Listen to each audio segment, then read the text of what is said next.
Hello viewers, আশা করি সবাই ভালো আছেন।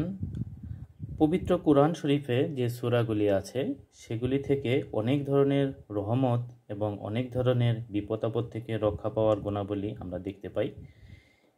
এই সূরাগুলি সম্পর্কে যদি আমরা জানি, শিখি, বুঝি এবং এগুলি যদি আমরা আমল করি তাহলে এগুলি আমাদের কাজে লাগবে।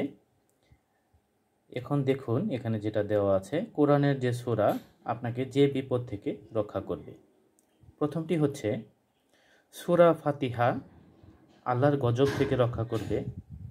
দ্বিতীয়টি হচ্ছে সূরা ইয়াসিন, কিয়ামতের দিন পিপাসার্ত হওয়া থেকে রক্ষা করবে। তৃতীয়টি সূরা ওয়াকিয়া, দরিদ্রতা হতে রক্ষা করবে। চতুর্থ সূরা মুলক, কবরের আযাব থেকে রক্ষা করবে। পঞ্চম সূরা কাউসার, শত্রুর অনিষ্ট হতে রক্ষা করবে। ষষ্ঠ সূরা কাফিরুন, মৃত্যুর সময় কুফরি হতে রক্ষা করবে।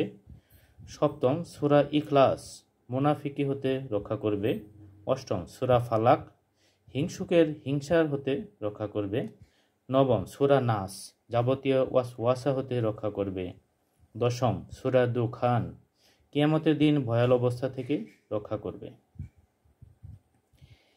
এক আল্লাহ তাআলার সত্যবাণী আল কোরআনই পারে সকল মুসলমানকে রক্ষা করতে।